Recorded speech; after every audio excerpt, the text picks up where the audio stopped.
വിഭജനകാലത്ത് വന്ദേമാതരം പാടില്ല എന്ന് പറഞ്ഞവരെല്ലാം പാകിസ്ഥാനിലേക്ക് പോയെന്നും ഞങ്ങൾ ദേശീയ മുസ്ലിങ്ങൾ വന്ദേമാതരം പൂർണ്ണമായി പാടുമെന്ന് പറഞ്ഞ BJP നേതാവ് AP അബ്ദുള്ള കുട്ടിയുടെ പ്രസ്താവന നമ്മൾ കണ്ടതാണ്. കേൾക്കുമ്പോൾ വലിയൊരു ദേശസ്നേഹിയുടെ പ്രസംഗമായി തോന്നും. എന്നാൽ ഈ പ്രസ്താവനയ്ക്ക് പിന്നിലെ യഥാർത്ഥ രാഷ്ട്രീയം എന്താണ്? ഇത് ആത്മാർത്ഥമായ രാജ്യസ്നേഹമാണോ?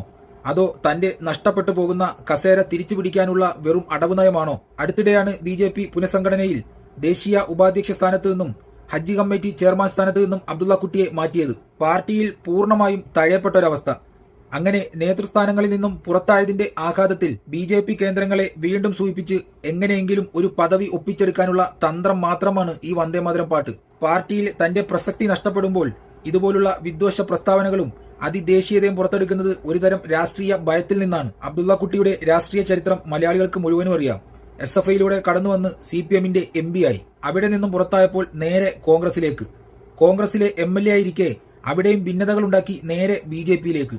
ഇത്തരത്തിലുള്ള തരം താഴ്ന്ന പ്രവൃത്തികൾ ചെയ്യുന്നവരെ യഥാർത്ഥത്തിൽ ദേശീയവാദി എന്നാണോ അതോ അവസരവാദി എന്നാണോ വിളിക്കേണ്ടത്? നിൽക്കുന്ന കൊടിയുടെ നിറത്തിനനുസരിച്ച് നിലപാടുകൾ മാറ്റുന്ന ഈ രാഷ്ട്രീയ അവസരവാദത്തെ കേരളം ഒരുപാട് കണ്ടതാണ്. മുമ്പ് ഇടത് വലത് മുന്നണികളിൽ ഇരുന്നപ്പോൾ വന്ദേമാതരത്തെക്കുറിച്ച് മിണ്ടാത്ത ആളാണ് ഇപ്പോൾ മറ്റുള്ളവർക്ക് രാജ്യസ്നേഹത്തിന്റെ സർട്ടിഫിക്കറ്റ് നൽകാൻ ഇറങ്ങിയിരിക്കുന്നത്. ഒരു സംസ്ഥാന അധ്യക്ഷനും MLAയുമായ ഒരു രാജ്യസ്നേഹിയായ നേതാവിന്റെ രാജ്യസ്നേഹം ജനഗണമനയിലൂടെ കേരള സമൂഹം കണ്ടതാണ്. അധികാരത്തിനു വേണ്ടി ഇത്രയും ഇരട്ടത്താപ്പ് കാണിക്കുന്ന ഒരു നേതാവ് കേരള രാഷ്ട്രീയത്തിൽ ഉണ്ടോ എന്ന് സംശയമാണ്. മറ്റുള്ളവരെ പാകിസ്ഥാനിലേക്ക് വിടാൻ തിടുക്കം കൂട്ടുന്ന അബ്ദുള്ള കുട്ടിയോട് ഒരു ലളിതമായ ചോദ്യം ചോദിക്കാനുണ്ട്. വന്ദേമാതരം പൂർണ്ണമായി തെറ്റില്ലാതെ കാണാതെ പാടാൻ അബ്ദുള്ള കുട്ടിക്ക് കഴിയുമോ? വരികളുടെ അർത്ഥവും അതിന്റെ ചരിത്രവും കൃത്യമായി ഉൾക്കൊണ്ടിട്ടാണോ ഇതുപോലുള്ള പ്രസ്താവന?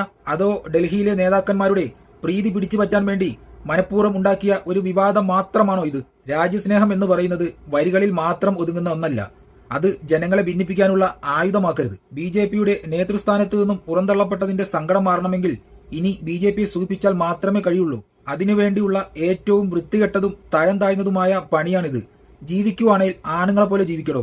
അല്ലാതെ അധികാരത്തിനും അധികാര കസേരയ്ക്കും വേണ്ടി ആണത്തം കൊണ്ടുപോയി ആരുടെ മുമ്പിലും പണയം വെച്ച് ഓച്ചാനിച്ച് നിൽക്കരുത്. കഴിഞ്ഞ കുറച്ച് ദിവസങ്ങൾക്ക് മുമ്പ് ദുർഗാദേവിയും ലക്ഷ്മി ദേവിയും സരസ്വതി ദേവിയും അംബിയ മുർസലിങ്ങളിൽ പെട്ടവരാണെന്ന് ഈ മൊണ്ണ പറയുകയുണ്ടായി. വിഡ്ഢിത്തം പറയുന്ന സമയത്തെങ്കിലും, അല്ലെങ്കിൽ അത് പറഞ്ഞതിന് ശേഷം വീണ്ടും ഒന്നുകൂടെ കേട്ടു നോക്കുന്ന സമയത്തെങ്കിലും മനസ്സിലാക്കണ്ടേ ഞാൻ പറഞ്ഞത് വിഡ്ഢിത്തമാണെന്ന്?